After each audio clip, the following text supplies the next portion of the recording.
अस्सलाम वालेकुम एवरीवन। कल फेडरल पब्लिक सर्विस कमीशन की तरफ से सीएसएस एग्ज़ाम 2024 के लिए एमपीटी स्क्रीनिंग टेस्ट का शेड्यूल जारी किया गया है। उसके लिए आप आज से अप्लाई कर सकते हैं। इस वीडियो में एमपीटी स्क्रीनिंग टेस्ट के लिए मुकम्मल अप्लाई करने का तरीका शेयर करूंगा, बल्कि स्टेप बाय स्टेप आप लोगों को अप्लाई करके दिखाऊंगा। तो चलिए स्टार्ट करते हैं। लेकिन उससे पहले अगर आप मेरे चैनल एजुकेशन अपडेट्स पर नए हैं तो जल्दी से सब्सक्राइब करके बेल आइकन को प्रेस कर लें, ताकि मजीद ऐसी इंफॉर्मेटिव वीडियोस के नोटिफिकेशन सबसे पहले आप लोगों को मिल सकें। तो चलिए व्यूअर्स, हम चलते हैं अप्लाइंग प्रोसीजर की तरफ। अब आप जो है वो अपना ब्राउज़र ओपन करेंगे। आप मोबाइल यूज़र हैं या पीसी यूज़र हैं, आप दोनों डिवाइसेस से अप्लाई कर सकते हैं, लेकिन मोबाइल की स्क्रीन छोटी होने की वजह से आपको कुछ कॉम्प्लिकेशंस का सामना हो सकता है। अब सिंपल आपने क्या करना है जी, आपने मोबाइल या पीसी से ब्राउज़र ओपन करना है। यहाँ पर जस्ट एक कीवर्ड आपने सर्च करना है, वो है FPSC। सिंपल आप लिखोगे FPSC, एंटर करोगे तो आपके सामने फेडरल पब्लिक सर्विस कमीशन के मुख्तलिफ लिंक्स ओपन हो जाएंगे। तो यहाँ पर आप सबसे पहला लिंक है जी fpsc.gov.pk, आप इसके ऊपर क्लिक कर दोगे। जैसे ही आप इसके ऊपर क्लिक करेंगे तो then federal public service commission की ऑफिशियल वेबसाइट आप लोगों के सामने ओपन होगी। जैसे ओपन होगी तो व्यूअर यहाँ पर एक आपको रनिंग में एक जो है वो लाइन नजर आएगी। यहाँ पे लिखा हुआ है सीएस एग्जाम के लिए एमसीक्यूज है एमपीटी टेस्ट। आपने इस लिंक के ऊपर क्लिक करना है। अगर आपके सामने ना आए तो आपने क्या करना है, इसको एक बार पेज को रिफ्रेश कर लेना है, फिर आपको यहाँ पर नजर आएगा। ठीक है, आपने इसके ऊपर क्लिक करना है। जैसे ही आप इसके ऊपर क्लिक करेंगे तो आपके सामने इसके हवाले से तमाम तरह लिंक्स ओपन हो जाएंगे। जैसे कि पहले नंबर पर एडवर्टाइजमेंट है, फिर रूल्स एंड रेगुलेशंस हैं, सिलेबस है, इस तरह से। ठीक है व्यूअर्स, अब यहाँ पर एक चीज बता दूं, एफपीएससी के लिए आप चाहे किसी जनरल रिक्रूटमेंट पे अप्लाई करते हो, या फिर आप सीएसएस के लिए अप्लाई करते हो, या एमपीटी के लिए अप्लाई करते हो, हमें सबसे पहले चालान डाउनलोड करके उसे बैंक में पे करना होता है, फिर आप जो है वो ऑनलाइन अप्लाई कर सकते हैं। अब आप इस पेज पे आ गए हैं तो यहाँ पे देखें जी, यहाँ पे मैं हाईलाइट करता हूँ साथ में, to download the challan for MPT, यानी कि जो एमपीटी स्क्रीनिंग टेस्ट है इसके लिए एक स्पेशल चालान जो है वो रेडी किया गया है। जो दूसरी जॉब्स के लिए अप्लाई कर वो वाला आपने यूज नहीं करना, आपने एमपीटी वाला यूज करना है। तो सिंपल आप क्या करेंगे, जब आप इसके ऊपर क्लिक हेयर के ऊपर क्लिक करेंगे चालान के सामने, तो पीडीएफ फॉर्म के अंदर जो है वो इस तरह का एक चालान आपके सामने आ जाएगा। ये देखें जी, यहाँ पे आ चुका है। अब ये आपने इसका प्रिंट ले लेना है। ठीक है, आपने इसका प्रिंट ले लेना है, फिर इसे आपने अपने हाथ से फिल करना है। फिल करके आपने कहाँ पे जमा करवाना है तो वो मैं आपको बताता हूँ जी। तो व्यूअर, चालान कुछ आपका इस किस्म का होगा। ठीक है, अब मैं आपको बताता हूँ कि आपने फिल कैसे करना है। बड़ा सिंपल है। सबसे पहले जो है वो नेम ऑफ कैंडिडेट आएगा, यानी आपने अपना नाम यहाँ पे लिखना है। नाम वो लिखना है जो कि आपके आईडी कार्ड के ऊपर है। ओके, उसके बाद आपने अपना शनाख्ती कार्ड नंबर लिखना है। ठीक है, बस ये मालूमात यहाँ पे ऐड करनी है। बाकी जितना भी काम है वो जो है वो यहाँ पे बैंक वालों ने अपना स्टैंप वगैरह लगा देना है। इसकी जो फी है वो 250 रुपए है। 250 रुपए आपने पे करने हैं। अब आपने इसका प्रिंट ले लिया, इसे अपने हाथ से फिल कर लिया, और ये एक बार फिल नहीं करना, ये आप 4 बार फिल करोगे। ये देखें, ठीक है। इसको फिल करने के बाद आपने चले जाना है नेशनल बैंक ऑफ पाकिस्तान, जिसे शॉर्ट फॉर्म में एनबीपी जो है वो बैंक कहा जाता है। वहां पर जाकर आपने इसको पे करना है, या फिर स्टेट बैंक ऑफ पाकिस्तान की किसी भी ब्रांच में आप सबमिट करवा सकते हो। जब वहां पर जो है आप फी पे कर दोगे, ठीक है, तो देन वो आपको जो है वो एक कॉपी वापस कर देंगे। और ये भी हो सकता है ये मुकम्मल चालान आपको वापस कर दें, क्योंकि आजकल जो है वो इस एडवांस दौर में आपकी पेमेंट बैंक से ऑनलाइन ही एफपीएससी की तरफ पहुंच जाती है। ठीक है, वो आपके चालान को एक मशीन के थ्रू गुजारते हैं, तो वो आपकी ऑनलाइन फी हो जाती है, पेमेंट हो जाती है। ये चीज़ क्लियर हो गई। तो मैं बड़े आराम से तमाम चीज़ें आपको बता रहा हूँ, ताकि किसी किस्म का अप्लाई करते हुए आपको मसला ना आए, कहीं पर आपको जाना ना पड़े, घर बैठे आप अपने मोबाइल से या पीसी से अप्लाई कर सकें। बैंक के अंदर हमारी फ़ी 250 रुपए का चालान पे हो चुका है। अब आपने घर आ जाना है। घर आकर दोबारा आपने इसी पेज के ऊपर आ जाना है। ठीक है, अब हमने क्या किया है जी, हमने यहाँ पर अपना जो चालान है वो पे कर दिया है। अब हमने क्या करना है, अब हमने ऑनलाइन अप्लाई करना है। तो ऑनलाइन अप्लाई करने के लिए आपको यहां पर देखें, to apply online for MPT, click here, आपने क्लिक हेयर के ऊपर क्लिक करना है। जैसे ही आप इसके ऊपर क्लिक करेंगे तो आपके सामने इस तरह से एक पेज ओपन हो जाएगा, लॉगिन फॉर्म। लेकिन उन्होंने कहा है कि अगर आप पहली बार अप्लाई कर रहे हैं तो आपने जो है वो यहाँ पे रजिस्ट्रेशन करनी है। तो व्यूअर यहाँ लॉगिन के नीचे आपको एक बटन मिल रहा है न्यू यूजर, आपने इस न्यू यूजर बटन के ऊपर क्लिक करना है। जैसे ही आप इसके ऊपर क्लिक करेंगे तो आपके सामने रजिस्ट्रेशन फॉर्म कुछ इस तरह से ओपन हो जाएगा। जूम इन कर देता हूं मैं। सबसे पहले आपने क्या करना है जी, यहाँ पर कुछ चीजों का आपने ख्याल रखना है रजिस्ट्रेशन करते वक्त। वो कह रहे हैं नेम, आपका शनाख्ती कार्ड नंबर और ईमेल एड्रेस करेक्ट होना चाहिए, ठीक है। इसमें किसी किस्म की माफी नहीं है कि आप निक नेम ऐड कर दें। सबसे पहले कैंडिडेट का फुल नेम आएगा जो आपका मैट्रिक के सर्टिफिकेट के ऊपर है।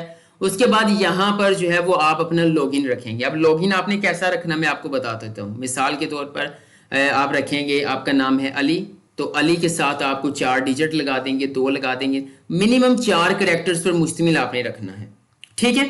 उसके बाद आपने अपना यहाँ पर पासवर्ड ऐड करना है, मिनिमम 6 कैरेक्टर्स पर मुश्तमिल होना चाहिए, ओके। फिर एक बार आपने अपना पासवर्ड यहाँ पे ऐड करना है। उसके बाद आपने यहाँ पर अपना ईमेल एड्रेस ऐड करना है। फिर आपने यहाँ पर कंप्यूटराइज शनाख्ती कार्ड नंबर ऐड करना है, ठीक है।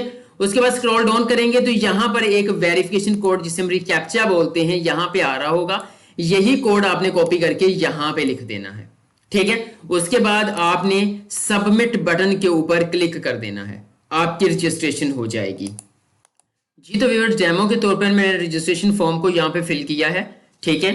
यहाँ पे देखिए ये नाम ऐड किया है, लॉगिन कुछ इस तरह से ऐड किया है, पासवर्ड इस तरह से, यहाँ पर ये सेम कोड था ये यहाँ पे ऐड कर दिया है। अब सिंपल आपने सबमिट बटन के ऊपर क्लिक करना है।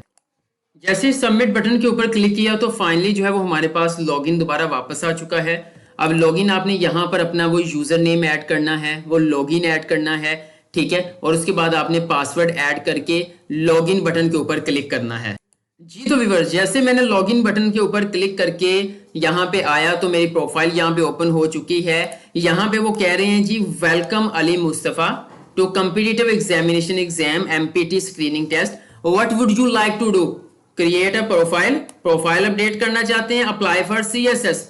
तो अब हमने क्या करना है, क्रिएट अ प्रोफाइल बटन के ऊपर क्लिक करना है।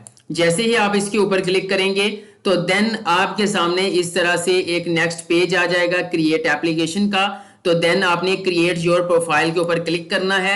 क्लिक करने के बाद व्यूअर्स यहाँ पर आप देख सकते हैं एक मुकम्मल एप्लीकेशन फॉर्म ओपन हो चुका है, ठीक है। अब ये आपका फर्स्ट स्टेप है जी, पर्सनल इंफॉर्मेशन, सही हो गया। अब इसमें आपने कैसे ऐड करना है, सबसे पहले आपका नाम आएगा, आपके फादर का नाम आएगा, उसके बाद आपकी डेट ऑफ बर्थ आएगी मैट्रिक सर्टिफिकेट के मुताबिक, आपके डोमिसाइल की इशू डेट आएगी, ठीक है।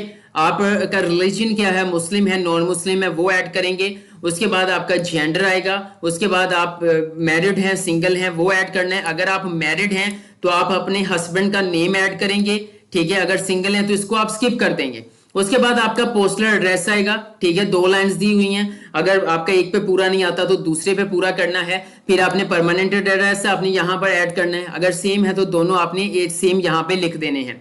उसके बाद व्यूअर यहाँ पर प्लीज सिलेक्ट डोमिसाइल, आपका डोमिसाइल कहाँ का है वो आपने ऐड करना है, ठीक है, मतलब डोमिसाइल कोड ऑफ योर, ठीक है। उसके बाद आपका यहाँ पर आएगा जी प्लीज सिलेक्ट डिस्ट्रिक्ट, ये चीजें मैं आपको करके दिखा देता हूँ। यहाँ पे जी डोमिसाइल यानी कि प्लीज सिलेक्ट आपका कौन से सूबे का डोमिसाइल है, मिसाल के तौर पर पंजाब का है, ठीक है। उसके बाद आपके पंजाब में कौन से डिस्ट्रिक्ट का है, मिसाल के तौर पर यहाँ पे है जी मुल्तान कहाँ पे, चले मैं कोई भी ऐड कर देता हूँ, लाहौर कर देता हूँ, ठीक है। उसके बाद ईमेल एड्रेस, उसके बाद आपका फोन नंबर यहाँ पे है जी। उसके बाद ये देखें फोन, ये इन दोनों को आपने स्किप कर देना है। यहाँ पर अब आपने अपना मोबाइल नंबर ऐड करना है, आपका जो भी मोबाइल नंबर है, ठीक है। उसको ऐड करने के बाद अब यहाँ पे एज रिलैक्सेशन, क्या आप जो है वो क्लेम करना चाहते हैं एज रिलैक्सेशन, क्योंकि एज रिलैक्सेशन कुछ ही लोगों को प्रोवाइड की जाएगी, ठीक है। अगर आप विद इन एज लिमिट्स हैं तो सिंपल आप क्लेम नहीं करेंगे, और अगर आप जो है वो ताल्लुक यहां से किसी भी कैटेगरी के अंदर है तो देन आप जो है वो यहां से क्लेम कर सकते हैं, ओके। उसके बाद यहां पर नेक्स्ट यहां पर एक ऑप्शन आ रहा है जी, ठीक है, डिसिप्लिनरी एक्शन, यानी इससे मुराद ये है कि आपके खिलाफ कभी कोई कानूनी कार्रवाई या इस तरह से, तो वो यहाँ पर अगर है तो यस, अदरवाइज आप जो है वो नो के ऊपर क्लिक कर देंगे। जैसे आप नो के ऊपर क्लिक करेंगे तमाम फॉर्म फिल करने के बाद तो सिंपल आपने फिर सेव बटन के ऊपर क्लिक करना है। तो आपकी जो पर्सनल इंफॉर्मेशन है, जो आपका फर्स्ट स्टेप है, वो यहाँ पर सेव हो जाएगा। जी तो व्यूअर जैसे ही आप सेव इन्फॉर्मेशन के ऊपर क्लिक करेंगे तो देन यहाँ पर अब आपने अपना फोटो अपलोड करना है। ठीक है, तो सिंपल आप क्या करेंगे, चूज फाइल, यहाँ पर एक बटन नजर आ रहा है आपको चूज फाइल का, आपने इसके ऊपर क्लिक करना है। जैसे ही आप इसके ऊपर क्लिक करेंगे तो आपके मोबाइल या आपके पीसी का जो है वो एग्जिस्टिंग फाइल्स ओपन हो जाएंगी। जिस फोल्डर में आपकी पिक्चर पड़ी हुई है वो आपने यहाँ पर अपलोड करनी है। अब बाजुकात क्या होता है जी, पिक्चर अपलोड नहीं हो रही होती, क्योंकि क्यों नहीं हो रही होती, क्योंकि उन्होंने वाजे बताया होता है कि 30 KB तक जो है वो साइज होना चाहिए। ठीक है, इससे ज्यादा को होगा तो पिक्चर अपलोड नहीं होगी। ठीक है, तो अब आपने अगर आपका ज्यादा है तो आप इस पर ज्यादा को जो है वो 30 KB कैसे करेंगे मैं आपको बता देता हूँ। एक यहाँ पर लिंक है जी, वो लिंक क्या है जी, यहाँ पर आपने सर्च करना है लॉजिक रिसाइज। ठीक है, यहाँ पर लॉजिक रिसाइज करोगे आप इस तरह से, और यहाँ पे आ जाएगा इमेज साइज ऑप्टिमाइजेशन, इसके ऊपर आपने क्लिक करना है। क्लिक करने के बाद आपने वो पिक्चर यहाँ पे ऐड करनी है। ऐड करने के बाद आपने कंप्रेस इमेज के ऊपर क्लिक करना है, ऊपर एक नोटिफिकेशन आएगा उसको ओके करना है और डाउनलोड इमेज कर लेना है। जैसे ही डाउनलोड होगी वो वाली पिक्चर आप यहाँ पर अपलोड कर सकते हैं। मैं आपको करके दिखाता हूँ। आपने चूज फाइल के ऊपर क्लिक करना है, यहाँ पर एक डेमो के तौर पर मेरे पास पिक्चर पड़ी है, मैं इसको ओपन करूंगा, ये पिक्चर यहाँ पे ऐड हो चुकी है। अब आपने कंप्रेस इमेज के ऊपर क्लिक करना है, ऊपर आया जी सक्सेसफुल, आपने ओके करना है। आप देख सकते हैं ये पिक्चर का साइज 7.79 KB हो गया है। अब आपने इसको डाउनलोड कर लेना है, पिक्चर हमारी डाउनलोड हो चुकी है। अब सिंपल आप चूज फाइल के ऊपर क्लिक करेंगे, क्लिक करने के बाद आप इसने पिक्चर को ओपन करना है। ओपन किया तो यहां पर आप अपलोड बटन के ऊपर क्लिक कर देंगे। जैसे अपलोड बटन के ऊपर आपने क्लिक किया तो व्यूअर्स आपकी पिक्चर यहां पे अपलोड हो चुकी है जी। तो व्यूअर्स यहां पर हमारा नेक्स्ट सेक्शन आ जाएगा जी, एजुकेशन सेक्शन। ठीक है, अब आपने ऊपर वाली जो इंस्ट्रक्शंस दी गई हैं वो आपने लाजमी से रीड करने। वो कह रहे हैं कि use this form to list degree, अपनी डिग्री को आपने लिस्ट यहां पे करना है। उसके बाद describe one level of education at time, एक वक्त में आपने एक ही एजुकेशन के बारे में बताना है, चाहे मैट्रिक है या ग्रेजुएशन है। अब यहाँ पे enter most recent education first, यानी सबसे पहले आपने हाईएस्ट डिग्री ऐड करनी है, उसके बाद नीचे को जाना है। जैसे आपने मास्टर किया तो पहले मास्टर आएगा, फिर बैचलर आएगा, फिर इंटरमीडिएट आएगा, फिर मैट्रिक आएगा। इस तरह सबसे पहले आपने अपनी रिसेंट डिग्री ऐड करनी है। ठीक है, कैसे करनी है, सबसे पहले आएगा नेम ऑफ एग्जामिनेशन, मिसाल के तौर पर आपने कौन सी डिग्री यहाँ पर हासिल की है तो वो आप ऐड करोगे। ओके, मिसाल के तौर पर आपने किया जी PSCS। ठीक है, अब आपकी उसका डिवीजन है CGPA, तो उसका CGPA होता है अगर यूनिवर्सिटी से किया हो। ओके, तो देन CGPA में आपका यहाँ पे आ जाएगा जितना भी 3.7 बनता है। उसके बाद यहाँ पे आ जाएगा यूनिवर्सिटी, मतलब कौन सी यूनिवर्सिटी से आपने किया है। तो मैं मुल्तान की इंफॉर्मेशन को लेकर चल रहा हूँ तो मैं यहाँ पे लिख देता हूँ BZU। ओके, अब उस यूनिवर्सिटी की लोकेशन क्या है, तो जाहिर बात है वो मुल्तान के अंदर है तो मुल्तान ऐड कर दिया। आपकी डिग्री कब शुरू हुई थी, ठीक है, तो यहां पर मैं ऐड कर देता हूं मिसाल के तौर पर 2017 ही रहने देता हूं, ये ले। और उसके बाद कब तक चली है, तो वो चली है भाई 2017 टू डेट, यहां से पीछे जाना पड़ेगा, ये ले मैं कर देता हूं 13। ठीक है, ये मैंने ऐड कर दिया। उसके बाद टू डेट यहाँ पे आएगा 13 के बाद है जी 14, 15, 16, 17, तो 17 में कंप्लीट हुई तो यहाँ पे मैंने एक डेट दे दी। ठीक है, रिजल्ट डिक्लेरेशन डेट क्या है, रिजल्ट डिक्लेरेशन हमारी जाहिर बात है 2017 का मैं डाल देता हूँ दिसंबर। ठीक है, दिसंबर की मैं कोई डेट डाल देता हूँ, डाल दी मैंने।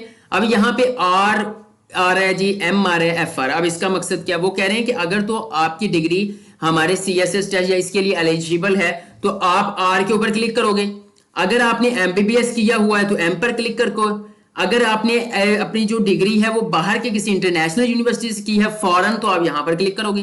तो हमारी जो भाई सिंपल डिग्री है तो R के ऊपर चेक साइन लगा देते हैं। मेजर सब्जेक्ट्स क्या थे आपके BSc, आपने यहाँ पर अपनी क्वालिफिकेशन, मैंने जस्ट डेमो के तौर पर BSc ऐसे उठाया है। ठीक है, तो मेजर सब्जेक्ट मिसाल के तौर पर हमारा था CIT फर्स्ट सेमेस्टर में। ठीक है, उसके बाद यहाँ पर हमारा आ जाएगा जी सेकंड में डाटाबेस।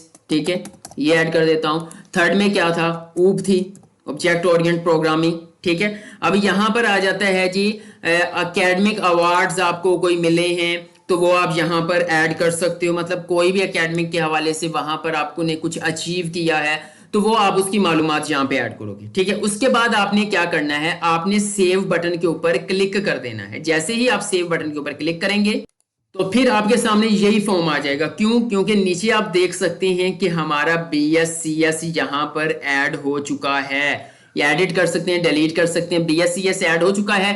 अब हमने क्या जी, हमारा इंटरमीडिएट के बाद BSCS होता है, तो अब आपने यहाँ पर अपनी जो है वो नेम ऑफ एग्जाम यानी कि इंटरमीडिएट का डाटा ऐड करना है। मिसाल के तौर पर एफएससी प्री इंजीनियरिंग, ठीक है, आपका जो भी है वो आप ऐड करोगे, ठीक है। तो मैं जल्दी से इसको फिल कर लेता हूं जी। तो व्यूअर्स यहाँ पर मैंने 3 एजुकेशन ऐड कर ली है, मैं आपको दिखा देता हूँ। यहाँ देखें BScs, FSc pre engineering and matric, ठीक है। ये ऐड करने के बाद अब आपने क्या करना है, स्किप दिस सेक्शन के ऊपर क्लिक करना है। जैसे आप स्किप दिस सेक्शन के ऊपर क्लिक करेंगे तो व्यूअर्स आपके सामने इस तरह से आ जाएगा कि आप डिसेबल तो नहीं है, स्पेशल पर्सन तो नहीं है। अगर हैं तो आप यहाँ पे ऐड करोगे, क्या मसला है। अगर नहीं है तो आप इसको नॉट एप्लीकेबल के ऊपर क्लिक कर दोगे। और यहाँ पर ये जो है वो डिसेबल स्पेशल पर्सन के हवाले से ये चीज़ें हैं।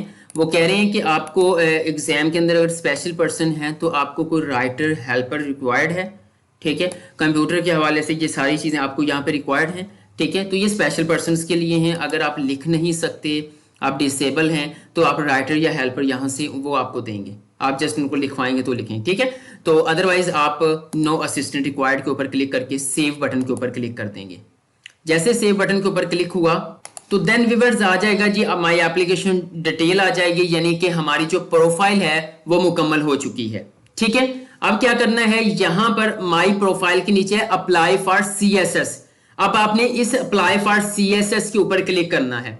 जैसे ही आप इसके ऊपर क्लिक करेंगे तो वो आपके सामने डिटेल दे देंगे कि आपका MPT स्क्रीनिंग टेस्ट के लिए अप्लाई कर सकते हैं। क्लोजिंग डेट जो है वो 12 सितंबर 2023 है। आप सिंपल उसके सामने जो है वो आपको एक अप्लाई का बटन मिल रहा है, आपने उस अप्लाई बटन के ऊपर क्लिक करना है। तो जैसे ही आप अप्लाई बटन के ऊपर क्लिक करेंगे तो आपके सामने इस तरह से डिटेल आ जाएगी कि जो चालान आपने बैंक के अंदर पे किया है वो यहाँ पर ऐड करें, ठीक है। रिसिप्ट नंबर मिसाल के तौर पर आपको कुछ भी वहां से मिल सकता है, मैं 12 ऐड कर दें। जस्ट ये मैं आपको समझाने के लिए कि आपने कैसे अप्लाई करना है, आपको कहीं पे जाके कैफे के अंदर धक्के वगैरह ना खाने पड़े। तो यहाँ पे फी 285 है, तो देन यहाँ पे फी आ गई है। आपने नेशनल बैंक ऑफ पाकिस्तान में जमा करवाया, ठीक है। कौन सी ब्रांच में आपने जमा करवाया, तो मिसाल के तौर पर मुल्तान के डाटा को लेकर चल रहा हूँ, तो मैं यहाँ पर मुल्तान के अंदर ही जाता हूँ, ठीक है। तो मैं यहाँ पर मुल्तान को कहीं पे ढूंढ के सिलेक्ट करता हूँ, ये ले मुल्तान मिल गया, मैंने सिलेक्ट कर दिया है। अब NBP ब्रांच का कोड क्या है, अब आपने यहाँ पे कोड का ऐड करना है। कोड होता है मुख्तलिफ ब्रांचेस के मुख्तलिफ कोड होते हैं, ठीक है। तो वो कोड वहां पर आपकी रिसिप्ट के ऊपर होगा, अगर नहीं है तो आप वहां से पूछ लीजिएगा, लेकिन लाजमी आपकी रिसिप्ट के ऊपर होता है, ठीक है। मैं यहाँ पे मिसाल के तौर पर कुछ भी जो है वो ऐड कर देता हूँ। उसके बाद आपकी रिसिप्ट डेट, आपने कब फी जमा करवाई है, ठीक है। तो आपने मिसाल के तौर पर आज जमा करवाई है, आपने कल, तो हमने आज ही अप्लाई करने का तरीका शेयर करूं तो आज ही जमा करवाई है, ठीक है। अब आप टेस्ट सेंटर कौन सा रखना चाहते हैं, तो जाहिर बात है मैं मुल्तान ही टेस्ट सेंटर रखना चाहता हूं। देखते हैं मुल्तान इसके अंदर है तो है, मैंने आपने अपना जो है वो करीबी शहर जो है वो सिलेक्ट करना है। उसके बाद आपने प्रोसीड नेक्स्ट के ऊपर क्लिक करना है। जैसे ही आप प्रोसीड नेक्स्ट के ऊपर क्लिक करेंगे तो हमारे सामने जो है वो एप्लीकेशन का डाटा आ गया है। वो पूछ रहे हैं this is not your application for CE 2000 MPT। तो ये जस्ट एक उनकी तरफ से बताया गया क्वेश्चन है, आपने इसको मुकम्मल रीचेक करना है, ठीक है। आपने पिक्चर देखनी है, आपने मुकम्मल डाटा देखना है, ठीक है। इस तरह से ये देखें सारा, आप डिसेबल नहीं है, असिस्टेंट रिक्वायर्ड नहीं है। तो देन नीचे अगर आपके सारा डाटा बिल्कुल ठीक फिल किया हुआ है तो आपको यहाँ पर 2 बटन मिल रहे हैं, एक मिल रहा है कंफर्म एंड अप्लाई, एक मिल रहा है कैंसिल। तो आप सिंपल क्या करेंगे, कंफर्म एंड अप्लाई के ऊपर क्लिक करेंगे। जैसे ही आप इसके ऊपर क्लिक करते हैं तो viewer your application CSS application has been submitted successfully, ठीक है। आपने इसको ओके के ऊपर क्लिक कर देना है, यानी कि वो कह रहे हैं कि आपका सक्सेसफुली अप्लाई हो चुका है। आप प्रिंट व्यू के ऊपर क्लिक करेंगे तो आप यहाँ पर अपना जो है वो ट्रैकिंग ID आपको मिल रही है, इसको आपने अपने पास संभाल के रख लेना है, बल्कि इसको आप अपने पास जो है वो सेव कर लेंगे, सेव एज अ PDF। आप अपने जो है वो कंप्यूटर या PC के अंदर जो है अपने इस फॉर्म को सेव कर लेंगे, जरूरत के वक्त काम आ सकता है। लास्ट टाइम लेक्चरर की जॉब्स आई तो लोग समझ रहे थे ट्रैकिंग नंबर ही नहीं है मेरा। तो ये देखिए जब आप अप्लाई करते हैं सक्सेसफुली तो एक बार लाजमी ट्रैकिंग नंबर आपके सामने शो होता है, क्योंकि बाज़ औक़ात FPSC की तरफ से मेल वगैरह या जो नंबर पर मैसेज है वो लेट हो जाता है, या किसी नेटवर्क इश्यूज की वजह से वो रिसीव ही नहीं होता। तो आपने ये ट्रैकिंग नंबर कॉपी कर लेना है, क्योंकि ट्रैकिंग नंबर अपने CNIC नंबर की मदद से लास्ट डेट से पहले पहले आप अपने एप्लीकेशन फॉर्म को एडिट कर सकते हैं। तो व्यूअर्स ये मैंने सारा डाटा फिल किया, मैंने आपको अप्लाई करने का मुकम्मल तरीका बताया। Just for education purpose. उम्मीद करता हूं आज की वीडियो आप लोगों को पसंद आई होगी। पसंद आई है तो वीडियो को लाजमी से लाइक कर दीजिएगा, क्योंकि बहुत ज्यादा मेहनत हुई है। और चैनल एजुकेशन अपडेट्स को सब्सक्राइब करके बेल आइकन को प्रेस कर दीजिएगा, ताकि ऐसी मजीद आने वाली इंफॉर्मेटिव वीडियोस के नोटिफिकेशन सबसे पहले आप लोगों को मिल सकें।